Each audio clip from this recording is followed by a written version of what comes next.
ونتوكل عليه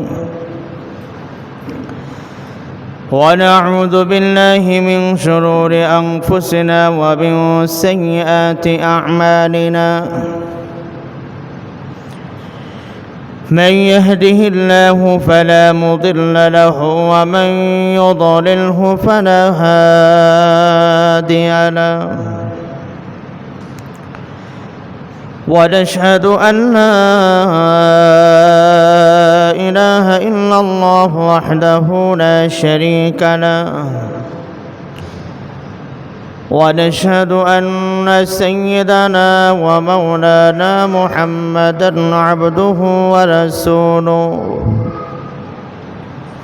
أما بعد فقد قال الله تبارك وتعالى في كلامه المجيد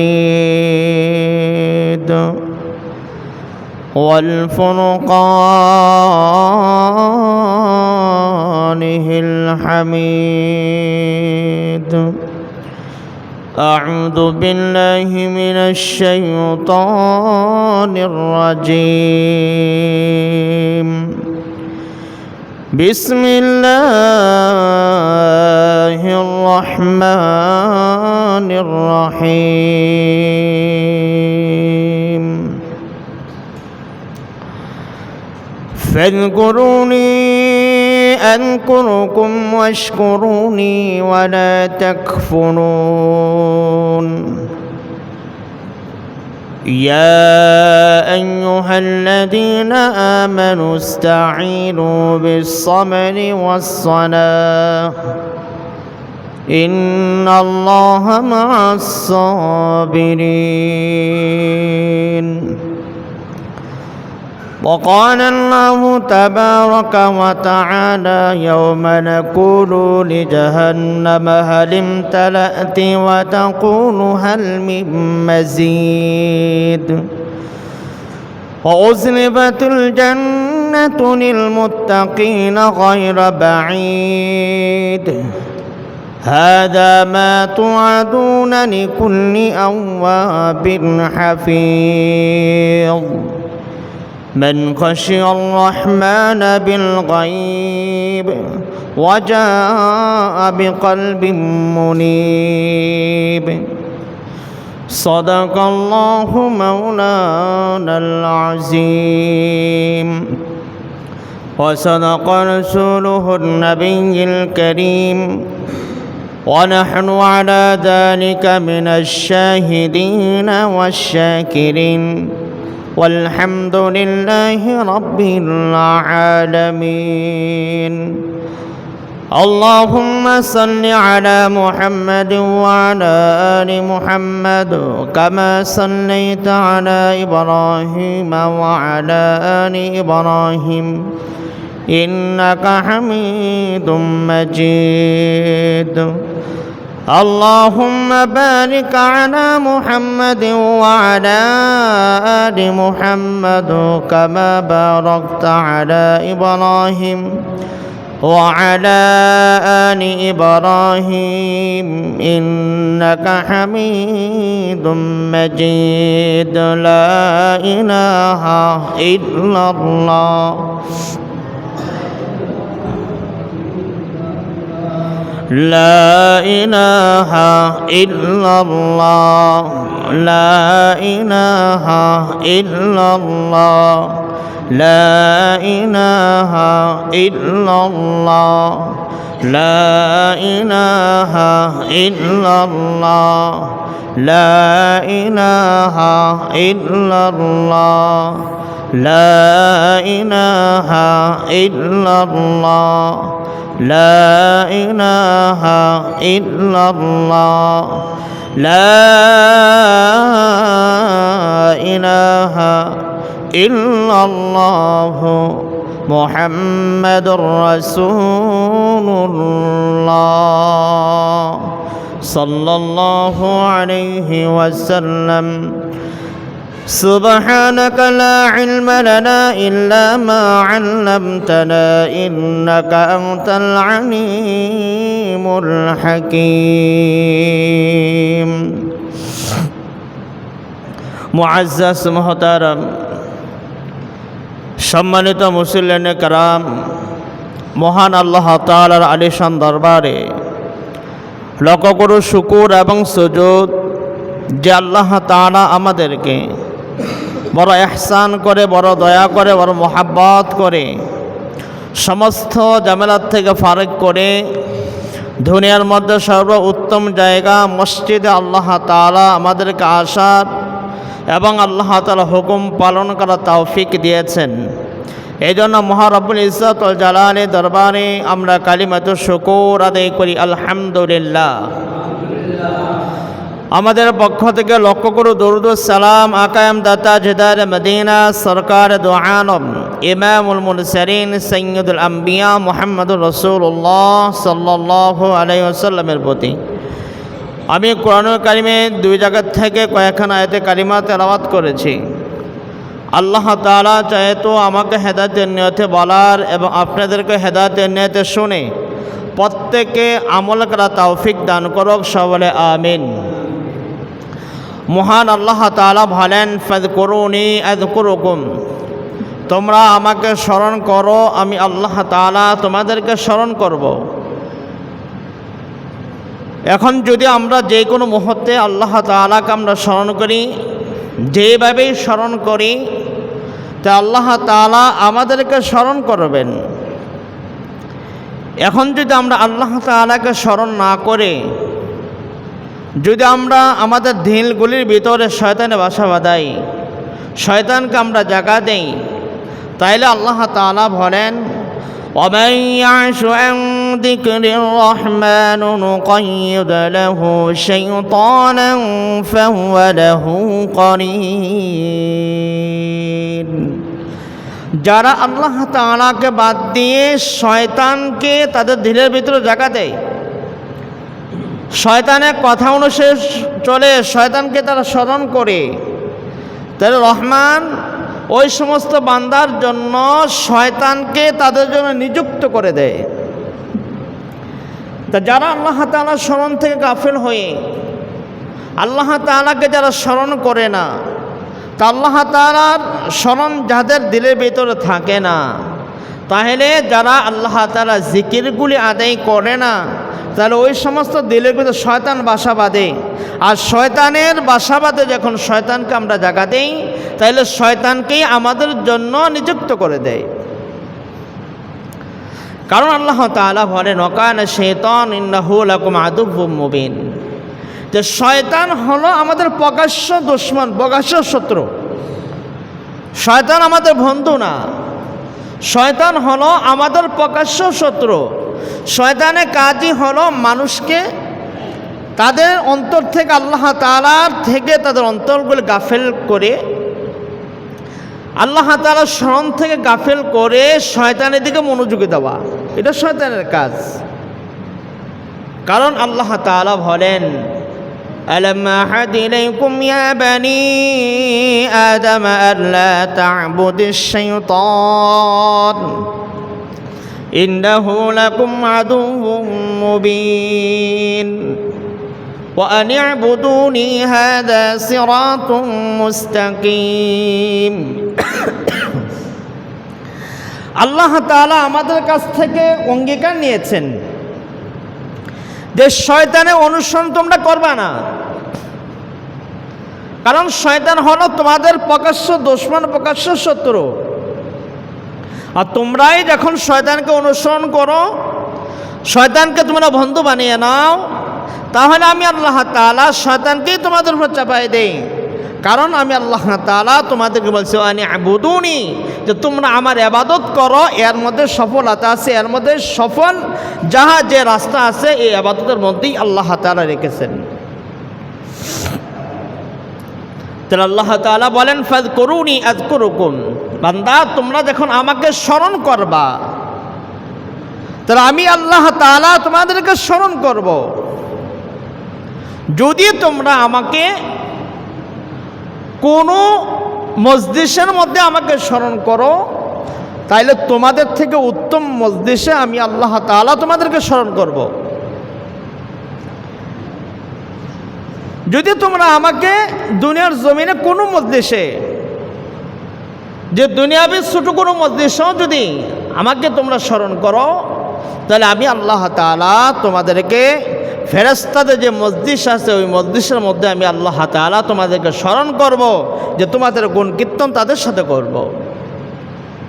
কিন্তু আমরা বান্দা আল্লাহ তাআলার নাফরমানির ভিতরে এরকমভাবে পড়ে গেছি যে শয়তানকে জায়গা দেওয়া আর আল্লাহ তাআলার নাফরমানি করা, তো এরা যে কত বড় জিনিস। যারা আল্লাহ তাআলার নাফরমানির মধ্যে লিপ্ত থাকে, যারা শয়তানের অনুসরণ করে, শয়তানের অনুসরণ যখন করে, কিন্তু ওই শয়তান কিন্তু দুনিয়ার জমিনে আপনি তাকে বন্ধু বানাইতে পারবেন, কিন্তু হাসর ময়দানে এই শয়তান কিন্তু আপনার বিরুদ্ধে সে অভিযোগ করবে। শয়তানকে ওই দিন যত প্রশ্নই করবে, কিন্তু শয়তান কোনো উত্তর দিবে না। শয়তান ওই দিন কোনো উত্তরই দিবে না, কারণ ওই দিন যদি হাসর ময়দানে যদি আপনি বলতে থাকেন, এরে শয়তান, তোর কথা অনুযায়ী আমি আল্লাহ তাআলা ইবাদত থেকে দূরে চলে গেছি, আমি আল্লাহ তাআলার স্মরণ থেকে দূরে চলে গেছি, তোর কথা অনুযায়ী আমি দুনিয়ার জমিনে আল্লাহ তাআলার নাফরমানি করেছি। আজকের দিনে আমি যা দেখতেছি, তুই যাহা কিছু করাইছ সব আল্লাহ তাআলার বিরুদ্ধে আমাকে করাইছ। তখন শয়তান বলবে, এ আদম সন্তান, আল্লাহ তাআলা যে হুকুম তোমার উপরে নাজিল করেছিল, আল্লাহ তাআলা যে বিধান তোমার উপর নাজিল করেছিল সবগুলি সত্য ছিল, কিন্তু আমি শুধু অজুহাত দেখাইছি, বাহানা তালাশ করাইছি। তুমি আল্লাহ তাআলা হুকুমগুলি মানো নাই, তুমি ক্ষতিগ্রস্ত হয়েছ। যে আজকের দিনে আমার কাছ থেকে কোনো উপকার পাইবে না, যে আমার কথা তোমরা শুনেছ, কিন্তু আল্লাহ তাআলা যে বিধান তোমাদের উপরে ছিল, আল্লাহ তাআলা যে হুকুম তোমাদের উপরে ছিল, আল্লাহ তাআলা সব কিছু সত্য বলেছে, কিন্তু তুমি মানো নাই। তুমি না মানার কারণে আমার কথা শুনেছ, আমিও যে এরকম ক্ষতিগ্রস্ত, তুমিও আজকের দিনে ক্ষতিগ্রস্ত, তুমি জাহান্নামে নিক্ষিপ্ত করো। তাহলে আল্লাহ তাআলা বলেন, তোমরা দুনিয়ার জমিনে যদি আমাকে তোমরা স্মরণ করো, তাহলে আমি আল্লাহ তাআলা তোমাদেরকে স্মরণ করব। আল্লাহ তাআলা বলেন, ফাযকুরুনি আযকুরুকুম, তোমরা যদি দুনিয়ার জমিনে আমাকে আনুগত্য করো, তাহলে পুরা মাখলুককে আমি আল্লাহ তাআলা তোমাদের জন্য আনুগত্যশীল বানাইয়া দেব। যদি তোমরা দুনিয়ার জমিনে আমার আনুগত্য করো, তাহলে আমি আল্লাহ তাআলা পুরা পৃথিবী যত মাখলুক আছে সমস্ত মাখলুকগুলিকে তোমাদের জন্য আনুগত্যশীল বানিয়ে দেব। কারণ আল্লাহ তাআলা যুগে যুগে এরকম করাইছেন। আল্লাহ তাআলা এক ওলি ছিলেন, আব্দুল ওয়াহেদ নাম তার নাম ছিল। সে খুব বুজুর্গ ব্যক্তি, সে দুনিয়ার জমিনে বিবাহ শাদী করে নাই, কিন্তু সে আল্লাহ তাআলা দোয়া করছে, আল্লাহ আমি তো দুনিয়ার জন্য বিবাহ শাদী করি নাই, তাহলে জান্নাতে আমার সাথী কাকে বানাইবা, তাকে দুনিয়ার জমিনে আমাকে একটু দেখার সুযোগ দাও। আল্লাহ তাআলা আব্দুল ওয়াহেদ ওনার দোয়া কবুল করেছেন। বলছে, হ্যাঁ, দুনিয়ার জমিনে জান্নাতে তোমার সাথী যে হবে, সে একজন হাবশী দেশের একজন মহিলা, কালো মহিলা, তার নাম হলো মাইমুনা। যদি তাকে তুমি দেখতে চাও, তাহলে এমন এলাকাতে তুমি যাও, তাকে দেখতে পাইবা। যে আব্দুল ওয়াহেদ ওই মহিলাকে দেখার জন্য, তার জান্নাতের সাথীকে দেখার জন্য সে যখন গিয়েছে, গিয়ে দেখতেছে যে জিনিসটা, যে মাইমুনা ওই মহিলাটা সে নামাজে দাঁড়িয়ে আছে, সে বকরি পালন করে, বকরিগুলো মাঠে ঘাস খাওয়ার জন্য দিয়েছে, কিন্তু একটা বকরিও এদিক সেদিক লড়াচড়া করে না। কিন্তু আব্দুল ওয়াহেদ দেখে যে বকরির পাশে চতুর্থের নেকড়িগুলো বসে আছে, আর ওই বকরিগুলির নেকড়িগুলো তারা পাহারা দিচ্ছে। তখন মাইমুনা যখন নামাজ শেষ করলেন, বলে, এই আব্দুল ওয়াহেদ, যে তুমি তো আমাকে জান্নাতে দেখার কথা ছিল, দুনিয়ার জমিনে দেখার জন্য কেন আসছো? যে আল্লাহ তাআলা আমার দোয়া কবুল করেছে, এই জন্য দেখার জন্য আসছি। কিন্তু মাইমুনা, তোমার কাছে আমি একটা প্রশ্ন করি, যে তুমি নামাজ পড়তেছো, তোমার বকরিগুলো মাঠে চড়ে আসছে, পাশে নেকড়েগুলি আছে, তারা আক্রমণ করে না, এর কারণ কি? তখন মাইমুনা বলল, যখন আমি আল্লাহ তাআলা সন্ধি করেছি, আল্লাহ তাআলার সাথে যখন আমি সন্ধি করেছি, তাহলে আল্লাহ তাআলা পুরা মাখলুকের সাথে আমাকে আমার জিনিসগুলো সন্ধি করে দিয়েছেন। যখন আমি আল্লাহ তাআলাকে স্মরণ করেছি, তা আল্লাহ তাআলা আমাকে স্মরণ করতেছেন। যখন আমি আল্লাহ তাআলা আনুগত্য করতেছি, পুরা মাখলুককে আমার আনুগত্যশীল বানিয়ে দিয়েছেন। আমি নামাজ পড়তেছি, যখন আল্লাহ তাআলার সাথে সন্ধি করে ফেলেছি, তাহলে আমার ওই যে নেকড়ে যেগুলো আছে এইগুলিকে আমার তাবে বানিয়ে দিয়েছেন, আমার অনুগত্যশীল বানিয়ে দিয়েছেন। তারা একটা নেকড়েও একটা বকরিকে তারা আক্রমণ করে নাই। তাহলে আমরাকে আল্লাহ তাআলার সাথে যদি সন্ধি করি, তাহলে আল্লাহ তাআলা সমস্ত মাখলুকাতের সাথে আমাকে সন্ধি করাইয়া দেবেন। আল্লাহ তাআলা বলেন, ফাযকুরুনি আযকুরুকুম, যদি তোমরা আমাকে ইজ্জত করো, যদি তোমরা আমাকে ইজ্জত করো, আমি আল্লাহ তাআলা তোমাদেরকে ইজ্জত করব। যদি তোমরা আমাকে ইজ্জত করো, তাহলে আমি আল্লাহ তাআলা তোমাদেরকে ইজ্জত করব। হযরত ইউসুফ আলাইহিস সালাতু ওয়াস সালামের ঘটনায় দেখেন, হযরত ইউসুফ আলাইহিস সালাতু ওয়াস সালাম যেই মহিলার ঘরে লালিত পালিত হয়েছেন, ওই মহিলাই খারাপ কাজের জন্য হযরত ইউসুফ আলাইহিস সালাতু ওয়াস সালামকে উদ্বুদ্ধ করেছেন। কিন্তু আল্লাহ তাআলা ওই মহিলার নাম বলে নাই। কিন্তু ইউসুফ আলাইহিস সালাতু ওয়াস সালাম যখন আল্লাহ তাআলাকে স্মরণ করেছেন, আল্লাহ তাআলা আনুগত্যশীল প্রকাশ করেছেন, আল্লাহ তাআলাকে ইজ্জত করেছেন, তাহলে আল্লাহ তাআলা হযরত ইউসুফ আলাইহিস সালাতু ইজ্জত কীভাবে বাঁচিয়েছেন? যখন ওই ঘরের মহিলা যখন 7টা দরজা বন্ধ করে দিয়েছে, ইউসুফ আলাইহিস সালাতু ওয়াস সালাম আল্লাহ তাআলার কাছে চেয়েছেন, আল্লাহ তাআলাকে আনুগত্যশীল প্রকাশ করেছেন। আল্লাহ তাআলা হুকুম দিয়েছেন, ইউসুফ তুমি যখন আমাকে ইজ্জত করেছো, তাহলে তোমাকে আমি আল্লাহ তাআলা বেজ্জতি করব না। যে তুমি সামনে দিকে দৌড় দাও, যেই দরজাগুলো লাগানো আছে এ খোলার মালিক তো আমি আল্লাহ। যখন ইউসুফ আলাইহিস সালাতু ওয়াস সালাম যখন সামনের দিকে দৌড় দিয়েছেন, প্রত্যেকটি দরজা খুলে গেছে।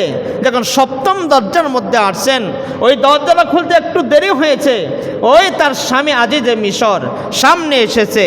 তো ওই মহিলা হযরত ইউসুফ আলাইহিস সালাতু ওয়াস সালামের বিরুদ্ধে তার স্বামীর কাছে নালিশ করছিল, স্বামী আমার, এই যে দেখেন যে গোলামকে আমরা লালিত পালিত করেছি, সেই আমার সাথে তার মনের বাসনা পূরণ করতে চেয়েছে, কিন্তু এরা পুরাটা মিথ্যা অজুহাত দিয়েছেন।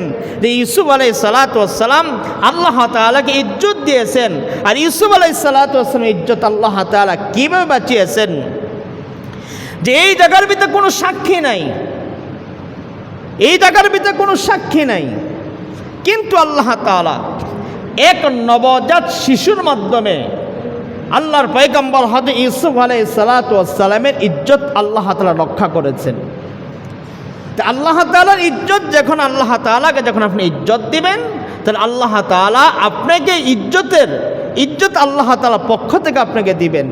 তাহলে আল্লাহ তাআলাকে আমরা যেভাবে স্মরণ করি, যদি আমি মুসিবতে পড়ে যদি আল্লাহ তাআলাকে আমি স্মরণ করি, তাহলে আল্লাহ তাআলা আমাকে মুসিবত থেকে উদ্ধার করার জন্য আল্লাহ তাআলা আমাকে স্মরণ করবে। যে ইউসুফ আলাইহিস সালাতু ওয়াস সালামকে আল্লাহ তাআলা যে কেমন ইজ্জত দিয়েছেন, যে ওনাকে মিশরের বাজারে বিক্রি করা হয়েছে, ওনা বিশ্বের বাজারে বিক্রি হয়েছেন, কিন্তু আল্লাহ তাআলা ওই জায়গা থেকে গোলামি দরজা থেকে আল্লাহ তাআলা এইরকমভাবে ওনাকে বাঁচিয়েছেন যে তার যে মহিলা তার সাথে খারাপ কাজ করতে চেয়েছিল, তো ওই মহিলা চেয়েছে তার স্বামীর কাছে ইউসুফকে জেলে আবদ্ধ করে দেন।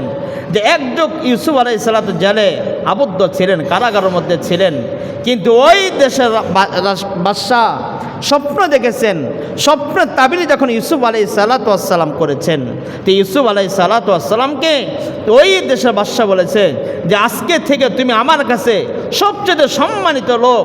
তো ইউসুফ আলাইহিস সালাতু ওয়াস সালামকে বাদশা দায়িত্ব দিয়েছেন, ওই দেশে খাদ্য ভাণ্ডারের দায়িত্ব দিয়েছেন। আজিজের মিশর হিসাবে ইউসুফ আলাইহিস সালাতু ওয়াস সালামকে আল্লাহ তাআলা ওই দেশে আজিজের মিশর আল্লাহ তাআলা বানিয়েছেন। যে গোলামের জিন্দেগি ছিল, আল্লাহ তাআলাকে ইজ্জত দিয়েছেন, আল্লাহ তাআলা তাকে ইজ্জত দিয়েছেন। যে এরকম ইজ্জতের মাকাম আল্লাহ তাআলা দিয়েছেন, গোলামি তথ্য থেকে আল্লাহ তাআলা মিশর আজিজের মিশন হিসেবে আল্লাহ তাআলা তাকে কবুল করে নিয়েছেন।